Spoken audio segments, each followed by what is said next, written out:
नमस्कार प्रिय विद्यार्थियों, मैं हार्दिक स्वागत करता हूं आपका अभिनव कैरियर एकेडमी के इस YouTube प्लेटफॉर्म पर।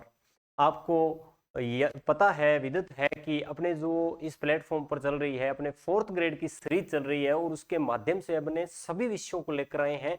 और जो मैं विषय करा रहा हूं वो हिंदी और इतिहास का जो आपको है वो विषय के बारे में अपने क्या है आपको जानकारियां दे रहा हूं। और इसके अंतर्गत अपने जो पढ़ रहे थे इतिहास के अंदर, वो पढ़ रहे थे कौन सा, अपने कछवाहा राजवंश चल रहा था, उसके बारे में अपने चर्चा कर रहे थे। और मुझे ज्ञात है कि अपने कहाँ तक कर चुके थे, अपने भगवंत दास तक कर चुके थे।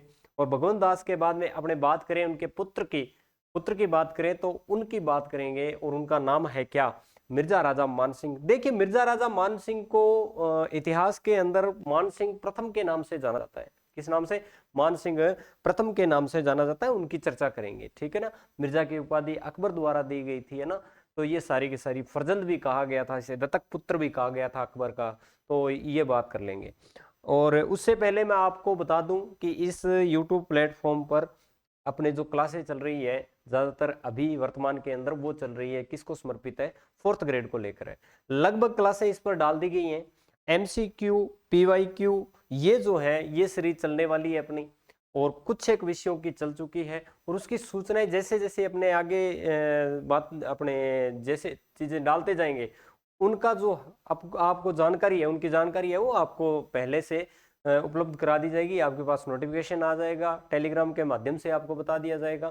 तो आपको किसी तरीके से घबराहट करने की जरूरत नहीं है, घबराने की आवश्यकता नहीं है। क्योंकि कैरियर, ये जो अभिनव कैरियर एकेडमी है, आपका ही परिवार है, आप ही से बना है। और कल अपने क्या हो गए थे, अभी 1-2 दिन पहले क्या हो गए थे, अपने 5000 सब्सक्राइबर हो गए थे। बड़ा प्यार दिया आपने, बड़ा ही क्या है आपने स्नेह दिखाया। और इसी तरह आप इस परिवार के अंदर और अपने भाई बहनों को जोड़ते रहें। और मैं आपको आपको आपके सामने मैं वादा करता हूं, आपसे मैं वादा करता हूं और आपको विश्वास दिलाता हूं कि जो भी करेंगे आपके भविष्य के लिए, ये कैरियर एकेडमी जो है, अपने अभिनव कैरियर एकेडमी जरूर आपके भविष्य को उज्जवल बनाएगी, जैसे आप कहोगे। क्योंकि आपकी, वो कहते हैं ना कि मार्केट के अंदर डिमांड किस चीज की है, किस चीज की है, उस प्रकार से सप्लाई देनी होती है ना, उस प्रकार से। अब हम बच्चों के अंदर घुस के तो देख नहीं सकते कि उन्हें किस चीज की आवश्यकता है, किस विषय की आवश्यकता है। तो आप कमेंट के माध्यम से बता दिया करो, शर्माने की आवश्यकता नहीं है।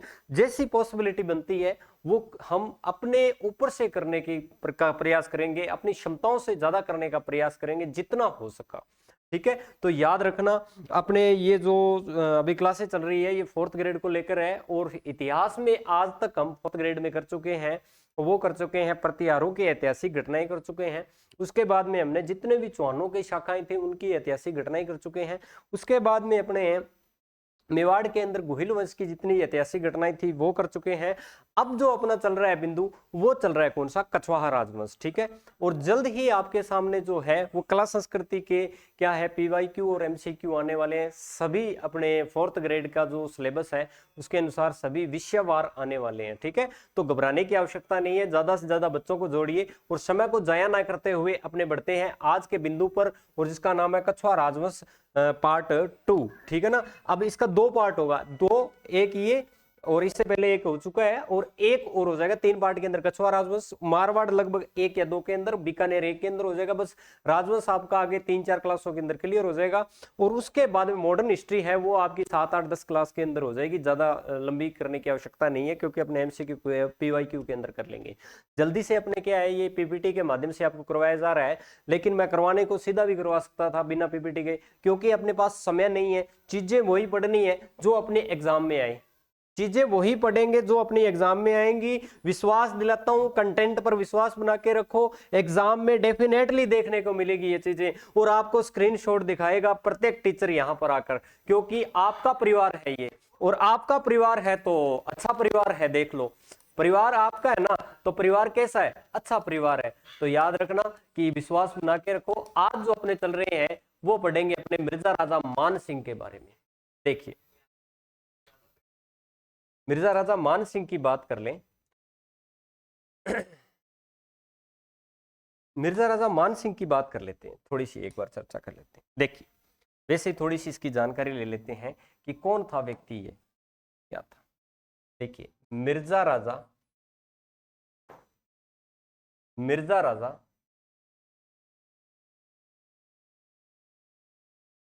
मिर्जा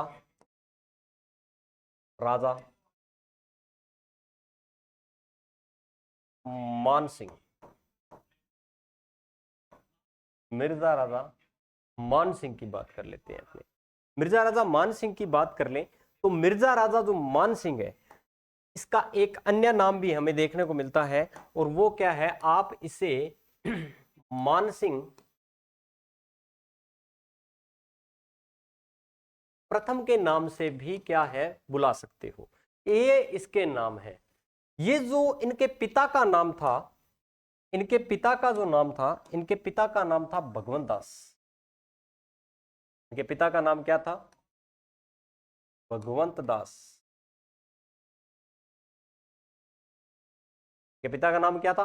भगवंत दास। कुछ किताबों के अंदर भगवान दास भी इनके पिता का नाम मिलता है, और भगवंत दास के पिता का जो नाम था वो था भारमल। तो ये तो हो गए इनके क्या? पिता। ये तो क्या हो गए? इनके पिता। ठीक है, ये हो गए इनके पिता। और इनके जो दादाजी थे उनका नाम था भारमल। भारमल कौन थे? इनके दादा। भारमल कौन थे? इनके दादा थे। कहते हैं कि 1262 अपने 1562 के अंदर जब फरवरी के माह में विवाह किया गया था हरखाबाई का, तो क्या है कि अपने 1562 के अंदर कि अकबर कहाँ आया था? जयपुर में आया था। और आपको याद होगा कि सांबर के अंदर ये विवाह हुआ था। और अकबर ने क्या है, अकबर से भारमल अपने पूरे परिवार का परिचय करा रहा था। उन्होंने कहा ये मेरा पुत्र है, ये अपनी भतीजी है भाई, और ये छुटके वाले का पुत्र है, ये बड़के वाले का पुत्र है। ये सारी की सारी चीजें बता रहे थे, यानी कि सभी का परिचय करा रहे थे। बाद में एक लड़का आया जो बिल्कुल 5 सवा 5 फुट का था लड़का, बिल्कुल ऐसा है एकदम अमरीश पुरी की तरह काला। अमरीश पुरी तो फिर भी गोरा था, यानी कि कहने का मतलब काला कलूटा व्यक्ति था। उसका परिचय कराया तो अकबर ने अकबर जैसे ही उसको देखता है थोड़ी उसकी हंसी निकल जाती है, और हंस के कहता है कि दिस वन प्रोडक्ट, ये प्रोडक्ट कहाँ का है? उन्होंने कहा अपने ही है, ये प्रोडक्ट कछुआ राजवंश का ही है, छोटा पैकेट बड़ा धमाका है ये। तो उन्होंने कहा कि इधर आओ, नाम क्या है? उन्होंने कहा मेरा नाम है मान सिंह। उन्होंने कहा यार नाम तो खतरनाक है तेरा, जैसे तेरी बॉडी है, शरीर है, उस हिसाब से नाम तो तेरे शूट नहीं कर रहा है भाई, है ना। तो मान सिंह को एक बात कही उन्होंने, यानी कि इसे बातें कर रहे थे और मान सिंह को कहा कि मान सिंह तू ये बता कि जब खुदा नूर बांट रहा था, नूर मतलब सुंदरता, कि खुदा नूर बांट रहा था तब तू कहाँ चला गया? तेरे ना तो तेरा कद है, ना तेरा रंग है, ना तेरा कुछ, यानी कि सुंदरता वाले क्षेत्र में तू जीरो है। तो कि खुदा नूर बांट रहा था तब तू कहाँ चला गया था?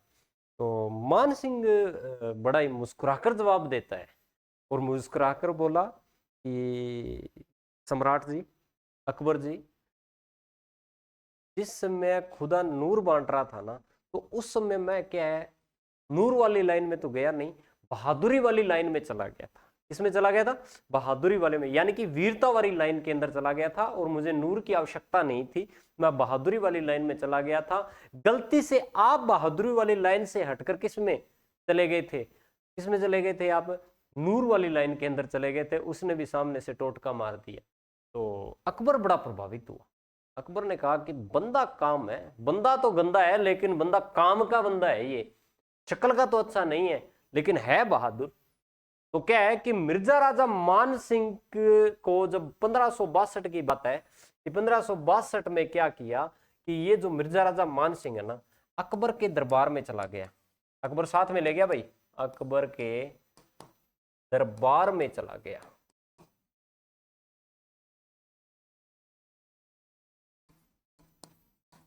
ठीक है, और अकबर के दरबार में ये 1562 ईस्वी के अंदर गया था। कब गया था? 1562। इसका जो जन्म होता है ना, वो मोजमाबाद के अंदर जन्म होता है। मोजमाबाद में 1550 ईस्वी में का क्या हुआ था? जन्मा ये का क्या हुआ? जन्म हुआ। ये ध्यान रखना आप, ठीक है। तो इसका जो जन्म हुआ था वो 1550 ईस्वी के अंदर मौजमाबाद के अंदर हुआ था, जयपुर में। तो देखिए बेराठ नामक स्थान पड़ता ना वहीं पे, ठीक है जी। अब बात कर लेते हैं कि मिर्जा राजा जो मान सिंह था, मिर्जा राजा जो मान सिंह था, इससे क्या है कि इससे बड़ा प्रभावित हुआ था अकबर, और ये अकबर के नवरत्नों में शामिल था, जिसमें फैजी जैसे, है ना, बिरबल जैसे, तानसेन जैसे व्यक्ति थे, है ना। अरे तानसेन का नाम सुनते वो पुड़िया तानसेन नहीं, तानसेन एक व्यक्ति था जो कि बड़ा गायकार था, नवरत्नों में शामिल। तो याद रखना ये नवरत्नों में शामिल था, याद रखना नवरत्नों में शामिल था, अकबर के नवरत्नों में शामिल था। कौन? मिर्जा राजा मान सिंह। मिर्जा राजा मान सिंह जो है, इसे मिर्जा की उपाधि दी गई थी, किसके द्वारा? अकबर द्वारा। मिर्जा की क्या दी गई थी? उपाधि। वह 7,000 का मनसब दिया गया था इसे, यानी कि घोड़े सैनिक वगैरह 7,000 का मनसब दिया गया था। कितने हजार का मनसब दिया गया था? इसकी सेना में मनसबदार कितने का था? ये मनसबदार था कितने का? 7,000 का।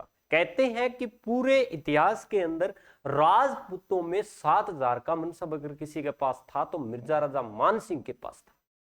इसका एक साथी था और उसका नाम था क्या? अजीज कोका। क्या नाम था? अजीज कोका। अजीज कोका को भी 7,000 का मनसब दिया गया था।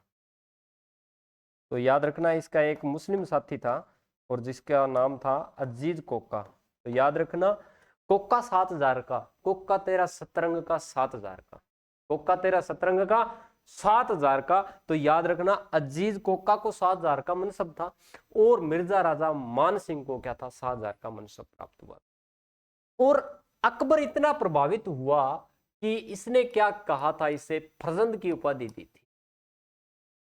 ये क्या कहा? ये तो क्या है? फजंद है। फजंद का मतलब होता है दत्तक पुत्र। अकबर का दत्तक पुत्र माना गया था इसे। क्या माना गया था? फजंद की उपाधि दी गई थी। फरजंद उपाधि या फरजंद के नाम से भी जाना गया, तो दत्तक पुत्र भी कहा जाता है, तो याद रख लेना। ठीक है, अब इसकी चर्चा कर लेते हैं। अकबर कहते हैं कि मिर्जा राजा मान सिंह ने काबुल तक को जीत लिया था। काबुल को अंग्रेजों ने नहीं जीता था, आज तक नहीं जीत पाए, लेकिन मिर्जा राजा मान सिंह ने जीता था। मिर्जा राजा मान सिंह जब काबुल को जीतता है तो जयपुर का या आमेर का जो झंडा था वो क्या था? उसमें सफेद था। तो जब ये काबुल से जीत कर आता है, काबुल की सूबेदारी इसे मिली और जीत कर आता है, तो इसने क्या किया? आते ही जयपुर का जो झंडा था उसको पंचरंगा करवा दिया। कितना करवा दिया? पंचरंगा करवा दिया। और जयपुर का जो झंडा है उसके अंदर आपको पता है एक शब्द लिखा गया है, उसके अंदर शब्द लिखा गया है यतो धर्मस्त तो जय। जो धर्म पर क्या है? अडिग है, जय उसकी होगी। यतो धर्मस्त तो जय। उसी प्रकार इनका जो झंडा है इसके अंदर गोविंद देव जी का चित्रण भी मिला है। इसका चित्रण मिला है, गोविंद देव जी का चित्रण भी मिला है, सूर्य का अंकन भी मिला है। इसका मतलब ये सूर्यवंशी भी हो सकते हैं। क्या हो सकते हैं? लेकिन कुश की संतान थे, रामचंद्र जी के भगवान के जो पुत्र थे, कुश की संतान। ये क्या, इनकी थोड़ी सी छोटी सी जानकारी ले ली। अब इनके बारे में थोड़ा सा डिटेल्ड देख लेते हैं। देखिए अपने बात करते हैं मिर्जा राजा मान सिंह के बारे में। देखिए इनका जो समयकाल रहा था, मिर्जा राजा मान सिंह प्रथम का, इनका जो समयकाल माना जाता है वो कौन सा माना जाता है भाई? समयकाल माना जाता है कौन सा? 1589 से लेकर 1614। यानी कि शासक के रूप में, जयपुर के शासक के रूप में पूछे तो याद रखना इन्होंने 1589 से लेकर 1589 से लेकर 1614 तक क्या है, इसने क्या किया था? जयपुर पर राज किया था। कैसे किया? कहते हैं कि जब इसके पिता भगवंत दास की मृत्यु होती है, कि पिता भगवंत दास की मृत्यु होती है, तो उसमें 1589 का समय था। उस समय ये पटना के अंदर बैठा हुआ था। कहां बैठा हुआ था? पटना। पटना पड़ता है बिहार के अंदर है। तो याद रखना वहां बैठे बैठे ने क्या करवाया था? इसका राज्याभिषेक करवाया था। इसने अपना राज्याभिषेक करवाया कि आगे वाला राजा कौन होगा? मिर्जा राजा मान सिंह होगा। कौन होगा? मिर्जा राजा मान सिंह होगा। तो इसका जो शासक के रूप में, शासक के रूप में ये दिखाई पड़ा था वो समय काल था 1589 से लेकर 1614 ईस्वी का। कौन सा था? 1589 से लेकर 1614 ईस्वी का समय काल था। मानसिंह का जो जन्म है मैंने बताया आपको कि 1550 ईस्वी के अंदर हुआ था। कब हुआ था? 1550 ईस्वी के अंदर मिर्जा राजा मानसिंह का क्या होता है? जन्म होता है। दिसंबर का महीना था और 1550 के अंदर क्या इनका जन्म हुआ था? 1550 के अंदर क्या हुआ था? इनका जन्म हुआ था। ये ध्यान रखना आप, 1550 में क्या हुआ? इनका जन्म हुआ था। ठीक है जी, इनका जन्म 1550 ईस्वी के अंदर क्या होता है? इनका जन्म होता है। ठीक है जी। अब देख लीजिए, जब इनका जन्म हुआ तो मिर्जा राजा मान सिंह के पिता का नाम था भगवंत दास, इनकी माता का नाम था भगवती बाई। महाराजा मान सिंह आमेर के कछुआ नरेशों में सर्वाधिक प्रतापी और साहसी नरेश था। ये तो इनकी अपने चर्चाएं कर ही लेंगे और आप देख लोगे इनकी जब चर्चा करेंगे तो वास्तव में ये साहसी व्यक्ति, जिसने पश्चिम बंगाल, बिहार और अपने केदार जैसे शासकों को वहां पर हराया, है ना। काबुल तक को जीत लिया जिसने, है ना, काबुल तक को जीत लिया था। और इतना पराक्रमी व्यक्ति कि एक पूरे भारतवर्ष का बड़ा ही पराक्रमी योद्धा महाराणा प्रताप के विरुद्ध अगर हल्दी घाटी के युद्ध में किसी को नेतृत्व दिया गया था तो वो कौन था? मिर्जा राजा मान सिंह था। कौन था? मिर्जा राजा मान सिंह था। बात कर लेते हैं कि मिर्जा राजा मान सिंह आमेर के कछुआ नरेशों में सर्वाधिक प्रतापी व साहसी नरेश था। सर्वाधिक प्रतापी और साहसी नरेश कौन था भाई? मिर्जा राजा मान सिंह था। मान सिंह का जो जन्म है वो मोजमाबाद के अंदर हुआ था। मान सिंह का जन्म कहां हुआ था? मोजमाबाद में हुआ था। और भारमल ने अपने पोते मान सिंह का जो परिचय है वो 10 फरवरी 1562 को रतनपुर में करवाया था। यानी कि वो सांगानेर अपने जयपुर वाला जो क्षेत्र है वहां पे कोई छोटी सी जगह पड़ी है रतनपुर, तो याद रखना वो सांबर वाला ही क्षेत्र है, तो इतना गहराई मेरे याद रखने की आवश्यकता नहीं है। तो इतना याद रख लेना 1562 में क्या हुई थी? अकबर के साथ में जो मुलाकात करवाई थी इनके दादाजी ने करवाई थी। किसने करवाई थी? बारमल ने। मानसिंह की तत्परता और निर्भीकता से यह उत्तर सुन के, यानी कि उत्तर मैंने बता दिया था कि आप सुंदरता वाली लाइन में चले गए, मैं वीरता वाली में, ये उत्तर सुनकर वो क्या हुआ था? अकबर बड़ा अति प्रसन्न हुआ और 12 साल की उम्र में 1562 ईस्वी के अंदर, कब? 1562 ईस्वी के अंदर अकबर ने मानसिंह को अपनी सेवा में ले लिया था। ठीक है, अकबर ने क्या ले लिया? मानसिंह को अपनी सेवा में ले लिया था। अब देख लीजिए ये जो समय काल है ये बड़ा इंपॉर्टेंट है। देखिए यहाँ पे क्या लिखा हुआ है, देखिए अगर आपको पूछे वो प्रश्न देख लीजिए, यहीं से बनेगा कि मानसिंह मुगल सेवा में 1562 में चला गया और जीवन पर्यंत मुगलों की सेवा में रहा था। देख लीजिए 1562 से लेकर जब तक इसकी मृत्यु हुई 1614 तक ये जीवन पर्यंत कहां रहा था? मुगलों की सेवा में। तो याद रखना 1562 से 1562 से 1562 से 1614 ईस्वी तक क्या रहा था? ये शासक के रूप में कार्य किया था। सॉरी, ये अपने मुगलों के दरबार में कार्य किया था। जीवन पर्यंत मृत्यु तक क्या है इसने काम किया था। तो याद रखना 1562 से लेकर 1614। अब आप याद रखो इस काल के अंतर्गत एक काल और याद रखना पड़ेगा आपको। एक काल है 1589 से लेकर 1614। तो ये काल भी आपको याद रखना है, ये शासन काल है। तो याद रखना मिर्जा राजा मानसिंह राजकुमार के रूप में, अगर मैं बात करूं शासक के रूप में जो कार्य किया था इसने 1589 से 1614 तक कार्य किया था मुगलों के दरबार में शासक के रूप में, और बिना शासक के रूप में 1562 से लेकर 1589 तक। ये थोड़ा सा आपको क्या कैलकुलेटिव करना पड़ेगा। 1562 से 1605 तक क्या है? अकबर, आपको पता है कि जो अकबर की मृत्यु है, अकबर की जो मृत्यु है वो 1605 में हो चुकी थी। आपको क्या है पता होगा कि अकबर की मृत्यु है वो 1605 में हो चुकी थी। कब हो चुकी थी? बिल्कुल एकदम पता आपको। और ये क्या है, 1562 से लेकर 1605 तक क्या है, अकबर की सेवा में रहा था। 1605 से लेकर 1614 तक अकबर के बाद में शासक बना जहांगीर, उसकी सेवा में रहा था। 52 साल तक क्या है, ये मुगल दरबार में रहा था। कितने साल तक? 52 साल तक। इसमें से 24 साल राज्य पर शासन भी किया इसने, 1589 से लेकर 1614 तक। ये सारा कैलकुलेशन आप कर लेना, एक डेट आपको याद रहे, 1562 से 1614 तक क्या रहा था ये मुगल दरबार में। और इसका शासनकाल जो रहा 1589 से लेकर 89 से लेकर 1614 यानी कि 14 तक, 1614 तक क्या है इनका शासनकाल रहा था। ठीक है जी। मान सिंह को अकबर ने मिर्जा की उपाधि दी थी। किस राजा की उपाधि दी थी? मिर्जा राजा की उपाधि दी थी। तो याद रखना, मिर्जा राजा की उपाधि किसे दी गई थी? मान सिंह द्वारा। मान सिंह को किसने दी थी? अकबर ने दी थी। किसने दी थी? अकबर ने। अकबर ने मान सिंह को प्रजंद कहा था, यानी कि अपना क्या कहा था? दत्तक पुत्र कहा था, गोद लिया हुआ दत्तक पुत्र। मान सिंह को दत्तक पुत्र किसने कहा था? प्रजंद किसने कहा था? तो अकबर ने कहा था मान सिंह को। आगे बढ़ते हैं। ये अकबर के नौरत्नों में शामिल था। अकबर के 9 रत्नों के अंदर जो शामिल था वो था मिर्जा राजा मान सिंह था।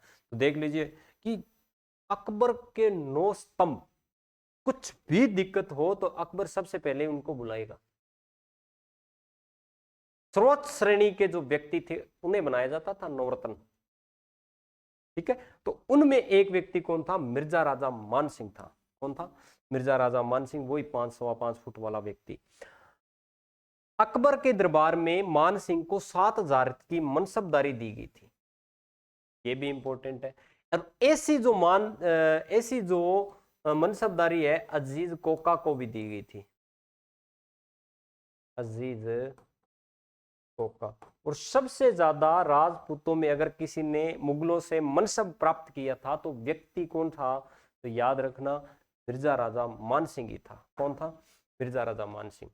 मुगलों में 7000 की मनसबदारी अजीज कोका को भी प्राप्त थी। और मान सिंह को सर्वप्रथम, याद रखना, मान सिंह को सर्वप्रथम भारमल, भगवंत दास व सम्राट अकबर के साथ अपनी चतुराई दिखाने का मौका मिला 1569 के अंदर रणथंभौर अभियान के समय। देखिए, रणथंभौर पर जो शासन कर रहा था उसमें, वो कर रहा था कौन? तो याद रखना, उसका नाम था, याद रखना, सुरजन सिंह हाड़ा। रणथंभौर पर मुगलों ने 6 माह तक क्या कर ली? घेराबंदी। और मान सिंह ने क्या दिखाई वहां? चतुराई दिखाई। और क्या पता उस व्यक्ति ने क्या किया कि रणथंभौर का जो स्वामी था उसका नाम था सुरजन सिंह हाड़ा। क्या नाम था? सुरजन सिंह आड़ा। सुरजन सिंह आड़ा को 15 मिनट में संधि के लिए क्या कर लिया? इसने मना लिया था। कितने मिनट में? 15 मिनट नहीं लगने दी। इसका बाप आ गया, इसका दादा आ गया उसे मनाने के लिए, अटैक तक कर दिए उस पर, लेकिन सुरजन सिंह आड़ा से क्या है, रणथंभौर दुर्ग नहीं जीत पाए। और ये बंदा आया, आते क्या पता इसने क्या कहा, और सुरजन सिंह हाड़ा से क्या कर ली? इसने संधि कर ली। अकबर बड़ा प्रभावित हुआ। क्या बात है भाई साहब, है ना? बिल्कुल एकदम, ये तो हनी सिंह निकला। क्या पता, गाने पे गाने दिए जा रहा है, उसी प्रकार क्या है, सरप्राइज पे सरप्राइज दिया जा रहा है। कौन? मान सिंह। मान सिंह महाराणा प्रताप के पुत्र अमर सिंह प्रथम से उदय सागर झील के किनारे मिला था। यह भी इंपॉर्टेंट है। कहते हैं कि मान सिंह को एक बार अकबर ने गुजरात भेजा था कोई अभियान पर, और आते वक्त उसने सोचा कि यार इधर महाराणा प्रताप रहता है, उससे मिलके चलते हैं ना, उसे मिलकर चलते हैं। और कहते हैं कि अपने सम्राट जी ने कहा है, सम्राट ने कहा है कि आप ऐसे करो, अधीनता स्वीकार कर लो हमारी। क्या कर लो? अधीनता स्वीकार कर लो, संधि वार्ता कर लो, हमारे से कुछ नहीं होता, और संधियां कर लो, और बाद में क्या है, अपना जीवन यापन करो बढ़िया तरीके से। और इस बात का पता चला महाराणा प्रताप को कि मान सिंह आया हुआ है, जो मुगलों के दरबार में है, उनकी खाता है, उनके गुणगान गाता है। और क्या उन्होंने अपने वैवाहिक संबंध स्थापित कर रखे हैं किन के साथ में? मुगलों के साथ में। बड़ा चिढ़ता था कौन? महाराणा प्रताप। और ये सारा सोचकर महाराणा प्रताप ने कहा उस बंदे की शक्ल तक देखना मैं पसंद नहीं करूंगा, नहीं जा रहा मैं उधर। तो अमर सिंह ने कहा कि देखो घर पे आया है, खाना वाना तो खिलाना पड़ेगा ना, क्या करना पड़ेगा, खाना वाना तो खिलाना पड़ेगा, तो पिताजी आपको तो जाना ही पड़ेगा। पिताजी ने कहा मैं तो आज जाऊं न कोई काल जाऊं, तुझे जाना है तो जा। तो अपने जो अमर सिंह था इसने कहा कि यार गड़बड़ हो गई। अब अमर सिंह खाना लेकर पहुंचता है उदय सागर जेल,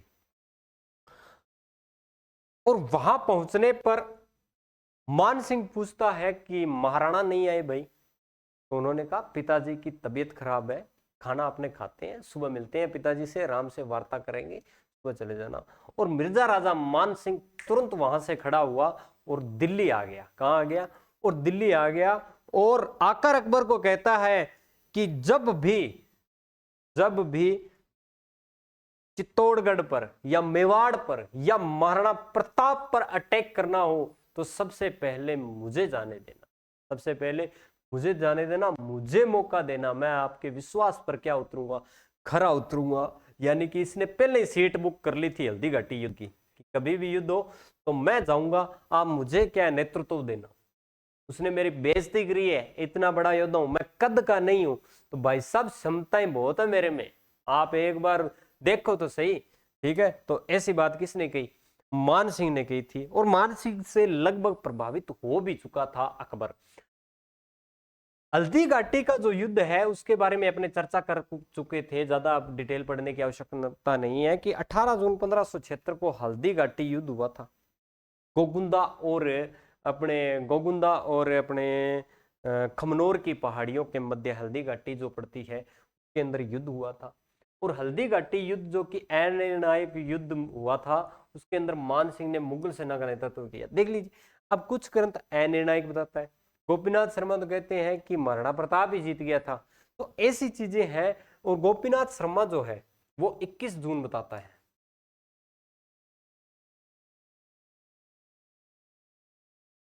और आपको याद ये रखना है कि हल्दी घाटी युद्ध में महाराणा प्रताप हारे थे, बस इतना याद रखना है।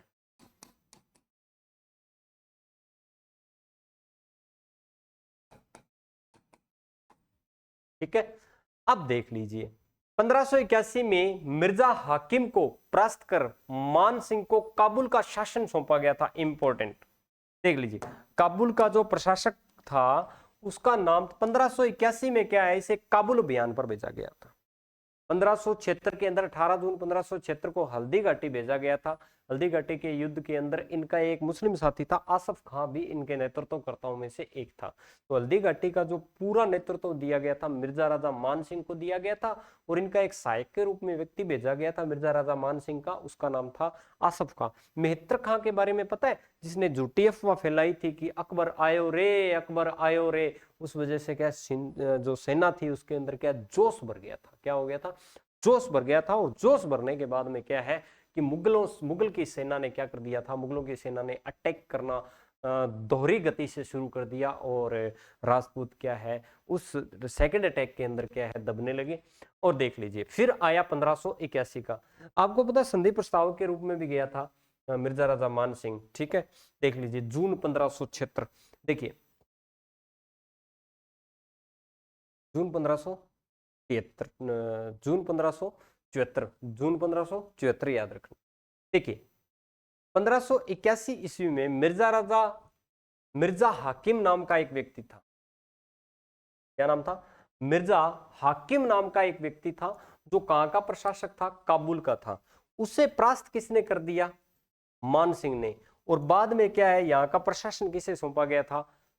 काबुल का प्रशासन किसे सौंपा गया था? मिर्जा राजा मान सिंह को। तो याद रखना, काबुल को जीतने वाला व्यक्ति मिर्जा राजा मान सिंह था। जिस काबुल को कभी अंग्रेज नहीं जीत पाए उस काबुल को किसने जीत लिया था? किसने जीत लिया था? मान सिंह ने जीत लिया था। इंपॉर्टेंट बहुत है भाई, इंपॉर्टेंट है आपके, तो याद रखना काबुल की भी सूबेदारी दी गई थी। अब ऐसे प्रश्न आएंगे, काबुल की सूबेदारी 1581, काबुल की सूबेदारी कब दी गई थी? 1581 ईस्वी के अंदर क्या है, इसे काबुल की सूबेदारी दी गई थी। आगे बात समझ में। मान सिंह को 1585 ईस्वी में पुनः काबुल का सूबेदार बनाया गया था, वापस काबुल भेजा गया था मान सिंह को। और 1585 से 86 काबुल विजय किया इसने, तो काबुल में रहा। 1587 से 1594 के मध्य बिहार का सूबेदार, तो सबसे पहले क्या है, काबुल। काबुल के बाद में बिहार। तो याद रखना 1587 से लेकर 1594 तक क्या रहा था, ये बिहार का रहा था। 1587 से लेकर 1594 तक क्या रहा था, ये बिहार के सूबेदारी में रहा था। किस में रहा था, बिहार की सूबेदारी में रहा था। ठीक है, इसकी सूबेदारी में रहा था, बिहार की सूबेदारी के अंदर रहा था। ठीक है जी, 1587 से 1594 इंपॉर्टेंट है ये, और कई बार पूछा गया है। बिहार की सूबेदारी 1587 से 1594, यानी कि 1589 में इसका राज्याभिषेक होता है पटना के अंदर ही। बिहार के सूबेदार के पद पर मान सिंह 7 साल तक रहा था। इंपॉर्टेंट है सूबेदारी, बिहार के सूबेदार के रूप में मान सिंह जो है ना, वो कितने साल रहा था, 7 साल रहा था। किसमें रहा था, 7 साल रहा था सूबेदारी के रूप में बिहार के। सूबा होता है क्षेत्र, वहां का जो नियंत्रक कहलाता है वो सूबेदार कहलाता है। क्या कहलाता है, सूबेदार। मान सिंह को 1589 में अपने पिता भगवान दास की मृत्यु का पता चला तो दुखद समाचार था, और मान सिंह 1589 में अपना राज्याभिषेक पटना के अंदर ही करवा लेता है, और बाद में विधिवत राज्याभिषेक आकर वो आमेर के अंदर कराता है, और 24 साल तक क्या है, ये आमेर के शासक के रूप में रहा था। 1589 ईस्वी से लेकर 1614 ईस्वी तक शासक के रूप में रहा था, शासक। ये ऐसी तो बातें पूछी जाएंगी। 24 साल तक रहा था, किसमें रहा था, शासक के रूप में। अब देख लीजिए, अब तक हमने क्या पढ़ा, इसने जो सूबेदारी की थी, सूबेदारी 1581 में भी 1582 में भी क्या था, ये काबुल की 2 बार सूबेदारी ले चुका था, 2 बार। ठीक है, और उसके बाद में 1589 कितने 1589 है ना, 1589 से लेकर 1594, 1589 से लेकर 1594 तक क्या है, ये बिहार के सूबेदारी में। 1587 है भाई, अभी मैंने थोड़ा सा देखा ना, चलो कोई ना, देख लीजिए। 1587 से लेकर, सॉरी 1587 1587 से लेकर 1594 तक क्या रहा था, ये बिहार सूबेदार। 7 वर्ष तक। ठीक है, इतनी बात आ गई समझ में। 7 साल तक, सबसे ज्यादा समय तक जो बिहार का सूबेदार रहा था। मान सिंह ने बंगाल की सूबेदारी के दौरान बंगाल की राजधानी टांडा से हटाकर राजमहल कर दी थी। अकबर नगर के नाम से बसाया गया था। किस नाम से, टांडा से। बंगाल की जो राजधानी थी उसका नाम था टांडा, टांडा से इसकी राजधानी राजमहल कर दिया, और राजमहल यानी कि अकबर नगर के नाम से जाना जाता है। और मान सिंह के पुत्र था एक जिसका नाम था जगत सिंह, की मृत्यु आगरा में हो गई, और मान सिंह ने बैराठ कस्बे में पंचमहलों का निर्माण करवाया था। और अकबर अजमेर जब भी जाता था जियारत करने तो यहाँ विश्राम करता था, काम करता था। और कहाँ विश्राम करता था, तो याद रखना पंचमहल। कौन से महल, पंचमहल।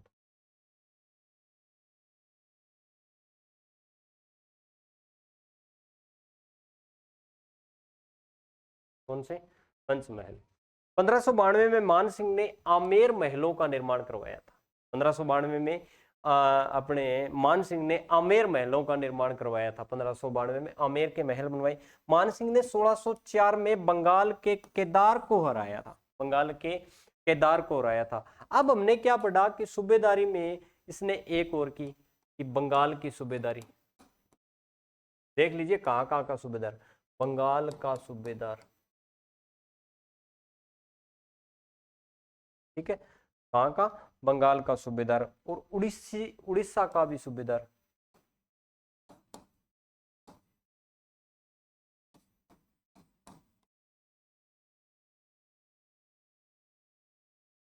कौन सी? उड़ीसा की भी सूबेदारी क्या है इसने की थी। आगे बात समझ में। अपने विराट के अंदर पंच महल बनवाए थे, विश्राम करता था दरगाह में, जब ये जियारत करने जाता था अकबर तो पंच महलों के अंदर क्या करता था? विश्राम करता था। 1592 में मान सिंह ने आमेर महलों का निर्माण करवाया। आमेर के महल किसने बनवाए थे?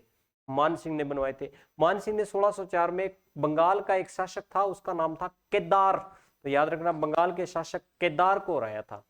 बंगाल के शासक केदार को हराकर ये शिला देवी, जो कि कछवा राजवंश की क्या है? इष्ट देवी, कछवा राजवंश की इष्ट देवी है, की मूर्ति लगाकर आमेर में स्थापित की। तो याद रखना आमेर में क्या है?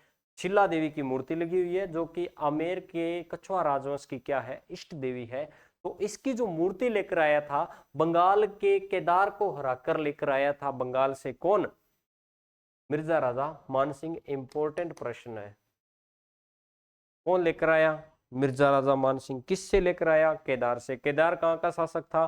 बंगाल का। और शिला देवी कौन है? इनकी इष्ट देवी है कछवा राजवंश की। इनका मंदिर कहाँ है? आमेर के अंदर है। बस इतने प्रश्न है। 1605 के अंदर क्या होता है? जहांगीर ने मानसिंह को तीसरी बार बंगाल का सूबेदार बनाया था।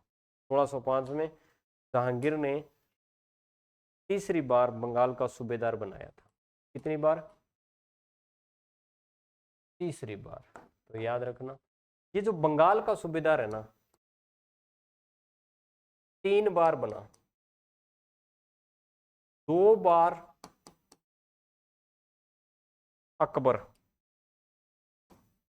2 बार अकबर के समय,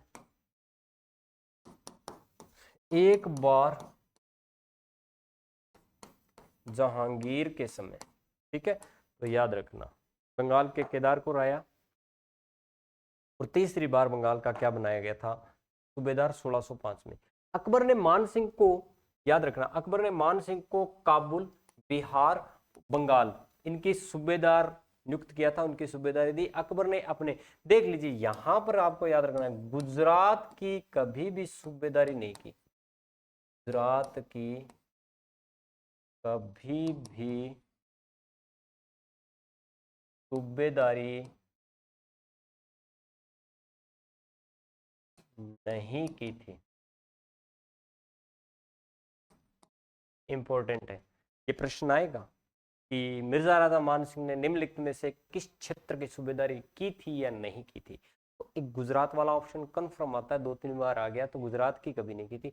अकबर ने अपने अंतिम समय जब नजदीक आया तो 1605 में क्या है? अकबर मान सिंह को अपने पास बुलाता है और कहता है, हे प्रजंत, हे मेरे दत्तक पुत्र, तू ऐसे कर कि मेरा एक पोता है, क्या नाम है उसका? खुसरो। मेरा एक पोता है। और खुसरो कौन था? मनवती बाई या मान बाई का पुत्र।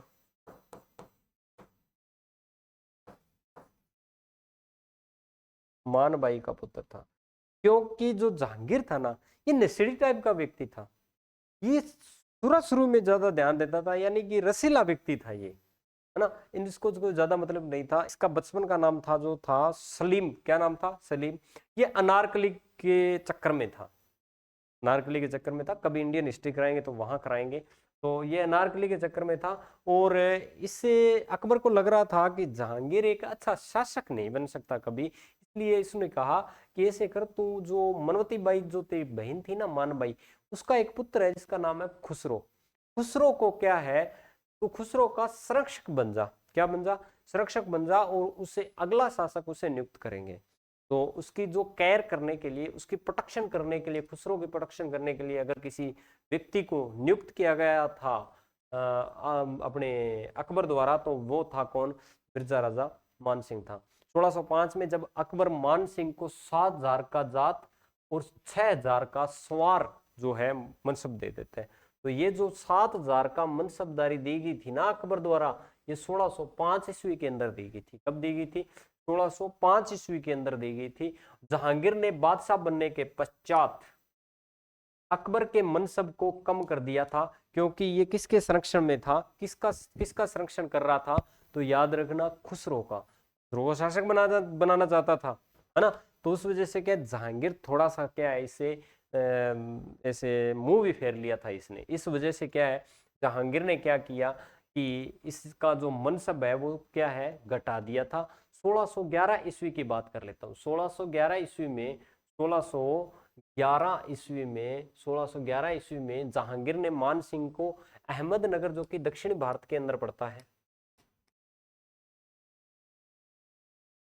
अहमदनगर अभियान पर भेजा जहांगीर को प्रश्न करने हेतु।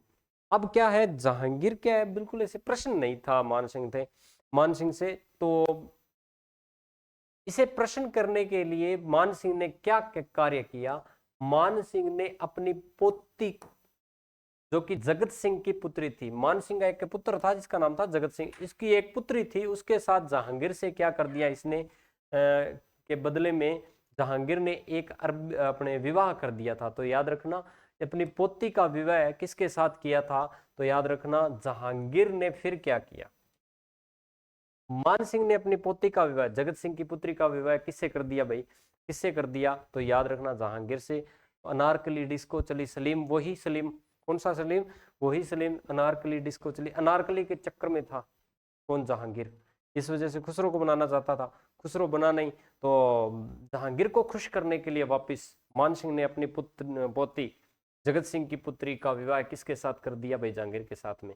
अब जहांगीर बहुत बड़ा खुश हुआ इसे, ने कहा है यार, काम का बंदा है, बंदा गंदा है लेकिन काम का है, बंदा गंदा है शक्ल का लेकिन है काम का। इसने कहा कि यार बडेरा आदमी है, बढ़िया गया है एकदम, कितने साल हो गए अपने मुगलों के अंदर बैठा, आज तक धोखा नहीं किया, आपने क्या करते हैं, माफ कर देते हैं इसे। और इस खुशी में क्या है, उसने एक अरबी घोड़ा दे दिया मान सिंह।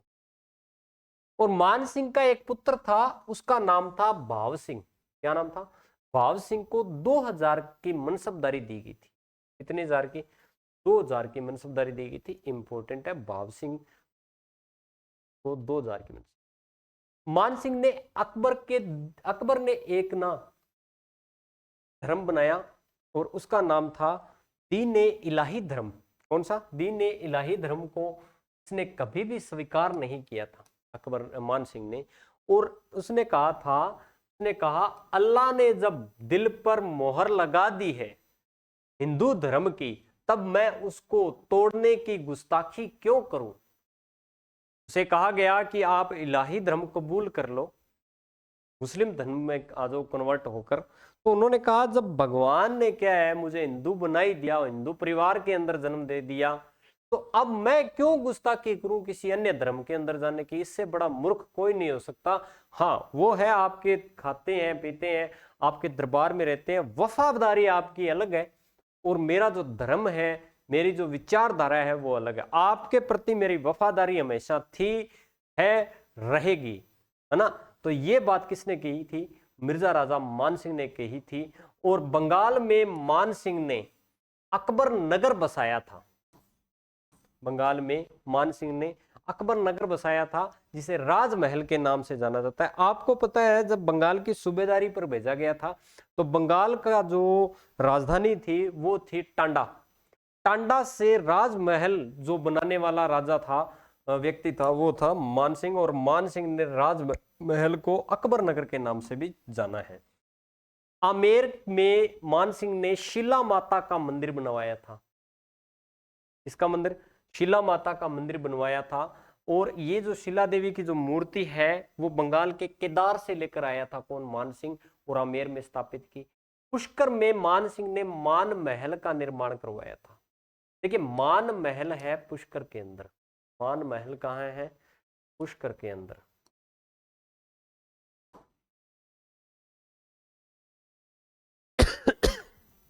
लेकिन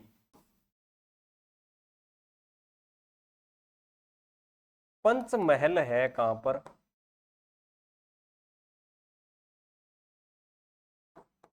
बेराट के अंदर। पंचमहल कहाँ है, बेराट में। वृंदावन में मान सिंह ने राधा गोविंद मंदिर का भी निर्माण करवाया था, वृंदावन के अंदर राधा गोविंद मंदिर का निर्माण करवाया। ये निर्माण कार्यकारी मान सिंह की एक रानी थी, उसका नाम था कनकावती। कनकावती ने अपने पुत्र जगत सिंह की याद में, यानी कि इसके समय काल में इसके कई पुत्रों की मृत्यु हो गई, जिनमें से एक जगत सिंह भी था।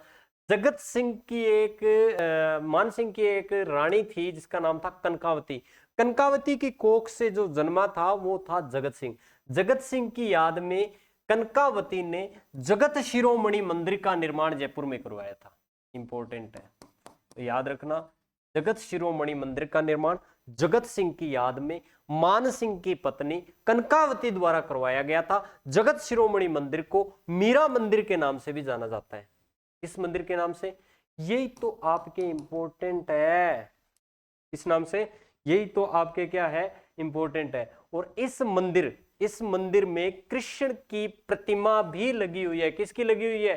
कृष्ण की प्रतिमा, जिसकी पूजा मीरा चित्तौड़ में करती थी। की पूजा मीरा चित्तौड़ के अंदर करती थी, तो याद रखना। अब देख लीजिए, अब एक जगह पड़ती है जिसका नाम है टर्की पर्शिया, वर्तमान के अंदर क्या कहते हैं, ईरान। क्या कहते हैं?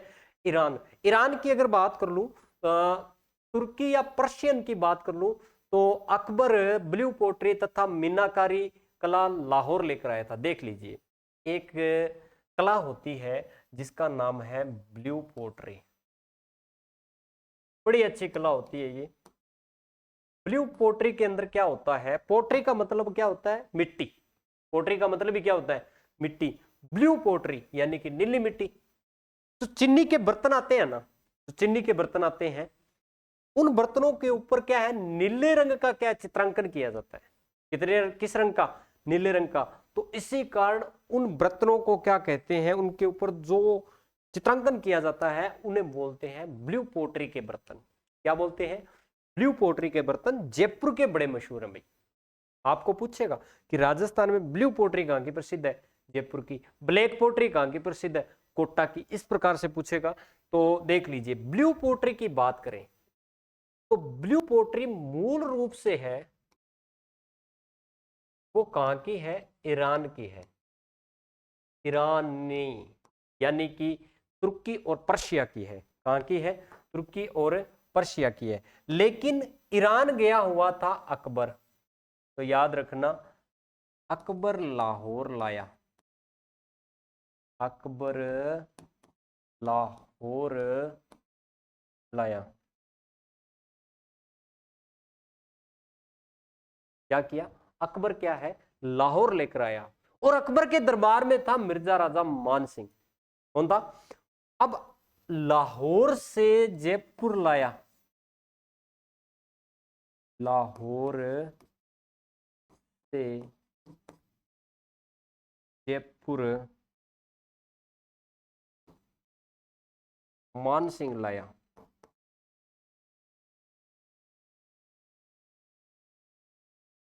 ठीक है, तो ये याद रखना, ब्लू पोट्री किसके समय जयपुर में आई थी? मिर्जा राजा मान सिंह के समय आई थी। लाहौर से जयपुर लाने का काम मिर्जा राजा मान सिंह ने किया। ईरान या पर्शिया से लाने का कार्य किसने किया था? अकबर ने किया था। इंपॉर्टेंट है, ब्लू पोट्री और मीनाकारी। ब्लू पोट्री और मीनाकारी दोनों। जयपुर की ब्लू पोट्री के प्रसिद्ध जयपुर की ब्लू पोट्री प्रसिद्ध है। और ब्लू पोट्री को विश्व स्तर तक लाने का जो कार्य किया है वो सीकर के एक व्यक्ति थे जिनका नाम था कृपाल सिंह शेखावत। तो ऐसे प्रश्न आते हैं, कृपाल सिंह शेखावत का संबंध किस कला से है? तो ब्लू पोट्री कला से। किससे है? ब्लू पोट्री कला से है। आगे बात समझ में। मान सिंह के समय दादू दयाल जी जो थे ना, उन्होंने क्या है, दादू वाणी की रचना की थी। इसकी रचना की थी दादू वाणी की। मान सिंह के समय मान सिंह का एक दरबारी कवि था, उसका नाम था मुरारी दान। तो मुरारी दान ने एक ग्रंथ लिखा था, और उस ग्रंथ का नाम क्या है भाई? इंपॉर्टेंट ग्रंथ है रे मित्रों, इंपॉर्टेंट ग्रंथ है, याद रख लेना, बहुत ही इंपॉर्टेंट ग्रंथ है। तो कवि मुरारी दान, मान सिंह का दरबारी कवि मुरारी दान ने एक ग्रंथ लिखा था। मैं से मुरारी दान, मैं से मिर्जा, मैं से मान सिंह, मैं से मान प्रकाश। तो मुरारी दान किसके दरबार में था? मुरारी दान जो था वो किसके दरबार में था? तो याद रखना, किसके दरबार में था? मान सिंह प्रथम के दरबार में था, मिर्जा राजा मान सिंह के दरबार में था, जिसने मान प्रकाश की रचना की थी। मान सिंह के संरक्षण में हरिनाथ, सुंदरदास, जगन्नाथ ये थे। कवि थे कुछ इसके दरबार में, जैसे जगन्नाथ हो गया, हरिनाथ हो गया और आपका सुंदरदास हो गया। मान प्रकाश किसने लिखा था? मुरारी दान ने लिखा था। किसने लिखा था? मुरारी दान। मान सिंह के दरबारी कवि जगन्नाथ ने मान सिंह कीर्ति मुक्तावली की रचना की थी। तो मान सिंह कीर्ति मुक्तावली किसने लिखी थी? मान सिंह कीर्ति मुक्तावली किसने लिखी थी? जगन्नाथ ने। मान प्रकाश ने किसने लिखा था? मुरारी दान ने। मान प्रकाश, मुरारी दान, मान प्रकाश, मुरारी दान। लेकिन मान सिंह कीर्ति मुक्तावली किसने लिखी थी? जगन्नाथ ने। मान सिंह कीर्ति मुक्तावली किसने लिखी थी? जगन्नाथ ने। मुक्तावली, मुक्तावली में क्या है? युक्ताक्षर आ रहा है, ठीक है। जगन्नाथ में भी क्या आ रहा है? संयुक्ताक्षर आ रहा है। तो याद रखना द्वित्व या द्वित्व वर्ण आ रहा है। क्या आ रहा है? द्वित्व वर्ण। तो याद रखना जगन्नाथ ने क्या लिखी थी? मुक्तावली। मान सिंह कीर्ति मुक्तावली। मान सिंह के प्रमुख दरबारी जो थे वो हरिनाथ, सुंदरनाथ थे। और मान सिंह के दरबार में दलपत राज ने पत्र प्रशस्ति तथा पवन पश्चिम ग्रंथों की भी रचना की थी। मान सिंह का प्रमुख दरबारी कवि हाया बारहट था, ठीक है। और मान सिंह के प्रसिद्ध साहित्यकार पुंडरीक विट्ठल ने, इनके एक साहित्यकार भी था जिसका नाम था पुंडरीक विट्ठल। और पुंडरीक विट्ठल जो किसके दरबार में था? मान सिंह के दरबार में था पुंडरीक विट्ठल। पुंडरीक विट्ठल ने राग मंजरी, राग चंद्रोदय, नृत्य निर्णय, दुन्नी प्रकाश, जिसे इन्हीं प्रकाश के नाम से भी जाना जाता है। तो याद रखना पुंडरीक विट्ठल।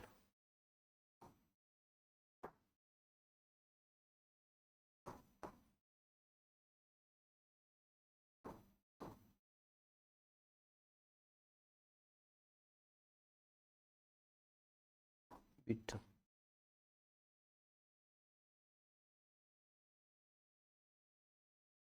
इसने दुन्नी प्रकाश की रचना की थी। ये बहुत इंपॉर्टेंट ग्रंथ है जिसे इन्हीं प्रकाश के नाम से भी एक इसका ग्रंथ है और उसका नाम है राग मंजरी। ये भी इंपॉर्टेंट है। एक है इसका राग चंद्रोदय,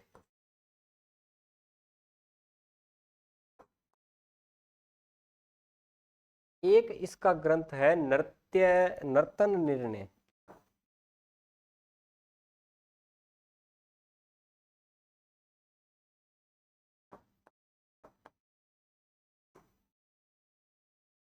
ठीक है, दुन्नी प्रकाश, इन्नी प्रकाश, नर्तन निर्णय, राग मंजरी, राग चंद्रोदय, है ना। तो ये सारे के सारे इसी में आएंगे, तो याद रखना, ठीक है।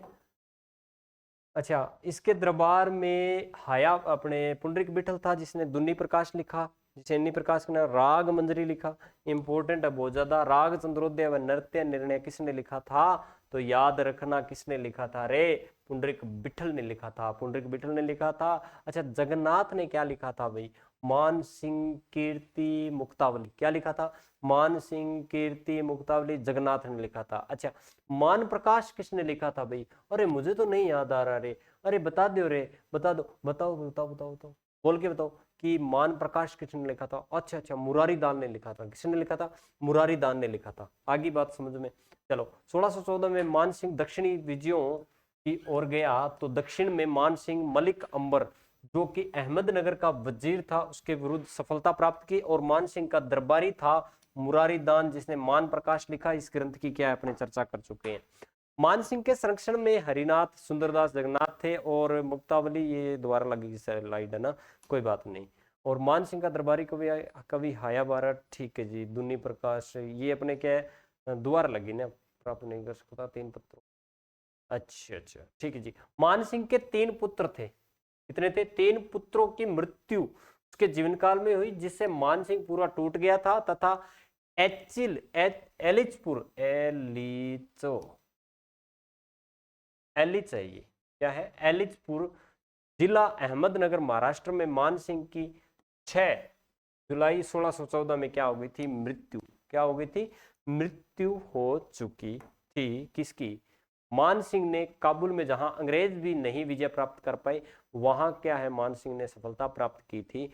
और जननी जने तो ऐसो जन, लिखा गया है इनके बारे में कि जननी जने तो ऐसो जन जैसा मान मर्द समंदर खांड पखाड़ियो काबू बांधी हद, यानी कि जननी, जननी होती है माता, कि जननी जने, जननी तू जन्मे तो ऐसा जन्म जैसा मान मर्द, यानी कि जैसा मान मर्द, यानी कि मान सिंह जैसा मर्द जन्म, और समंदर खांड पखारियो, यानी कि कहने का मतलब समंदर तक जीत लिया था उसने, पश्चिम बंगाल तक, समंदर खांड पखारियो काबुल बांधी हद, यानी कि काबुल को भी क्या इसने जीत लिया था। तो याद रखना ये कथन मिर्जा राजा मान सिंह के बारे में कहा गया है। यहाँ पर क्या है, अपने करते हैं इसका समापन, और आगे जो पढ़ेंगे वो पढ़ेंगे कुछ भाव सिंह के बारे में, और मुख्य मुख्य क्या शासकों की चर्चा करेंगे। आगे वाली क्लास ज्यादा थोड़ी सी लंबी भी हो सकती है, लेकिन एक क्लास में अपने पूरा कछुआ राजवंश करेंगे। तो मिलते हैं अगली क्लास के अंदर, और ज्यादा से ज्यादा अपने साथियों को शेयर कर दो, और इस वीडियो को लाइक करो, कमेंट करो, जिस विषय की आपको तैयारी करनी है वो भी आप डाल दो, किस जिले से हो वो भी आप बताओ, और अगर आपको किसी प्रकार की क्वेरी चाहिए तो अपना एक मोबाइल नंबर है, उसका वो है 96 10 503। इस पर क्या आप कांटेक्ट कर सकते हो, व्हाट्सएप कर सकते हो, और आपको क्या है जानकारी मिल जाएगी। टेलीग्राम चैनल का लिंक दिया हुआ है डिस्क्रिप्शन के अंदर, जितने भी अपने ऑनलाइन प्लेटफॉर्म है उनका क्या है लिंक दिया हुआ है, आप उनसे जुड़ सकते हो। और ये क्लासेज जो चल रही है इनकी प्लेलिस्ट बनी हुई है अलग अलग विषय की, वहां जाकर अपने क्या है क्लासें लगा सकते हो। ठीक है, तो मिलते हैं अगली क्लास के अंदर, बने रहिए और स्वस्थ रहिए, एकदम मस्त रहिए और पढ़ाई के अंदर व्यस्त रहिए। धन्यवाद, जय हिंद।